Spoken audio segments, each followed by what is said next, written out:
Rain poured heavily across Lagos as Amara stood outside an old duplex with her 8-year-old son, David.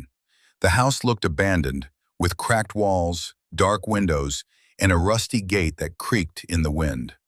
People in the neighborhood called it the house that rejects tenants because every family that moved in left within 3 days.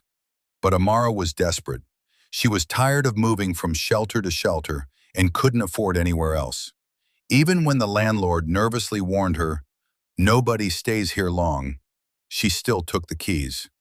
Inside, the house smelled of dust, mold, and something rotten hidden deep within the walls. David stayed unusually quiet as they unpacked. He kept staring at the dark upstairs hallway like someone was standing there watching them. That first night, strange things began. The hallway light flickered violently before turning completely red for a second. Later, Amara heard slow, heavy footsteps dragging across the upstairs floor. When she searched the rooms, nobody was there. The next evening, David calmly whispered, "The man in the wall walks at night because he's lonely." Fear slowly crept into Amara's chest. That night, she locked every door and pushed a chair against the bedroom door before sleeping. At exactly 3:13 a.m., the chair suddenly scraped across the floor by itself. Amara woke to find the bedroom door wide open and David missing. Panicking, she rushed downstairs and found him sitting in the living room, smiling at an empty, dark corner. "You woke him up," David said softly. By the second day, mirrors inside the house began fogging up with one terrifying message: "Leave."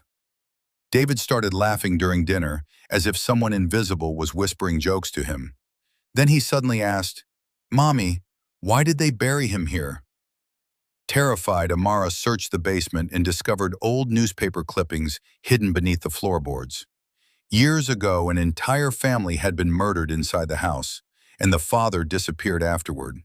Written beneath one article were the chilling words, "He never left the house." That night, chaos exploded throughout the house.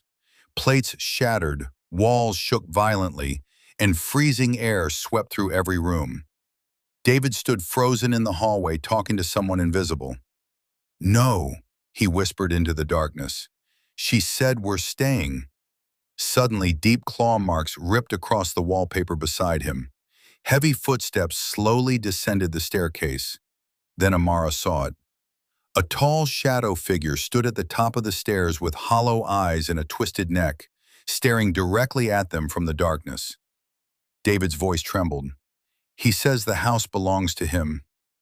Amara grabbed her son and slammed against the front door until it finally burst open. She dragged David outside into the pouring rain and never looked back. The next evening, another family arrived at the duplex, and from the upstairs window, the silhouette of a small boy quietly watched them enter.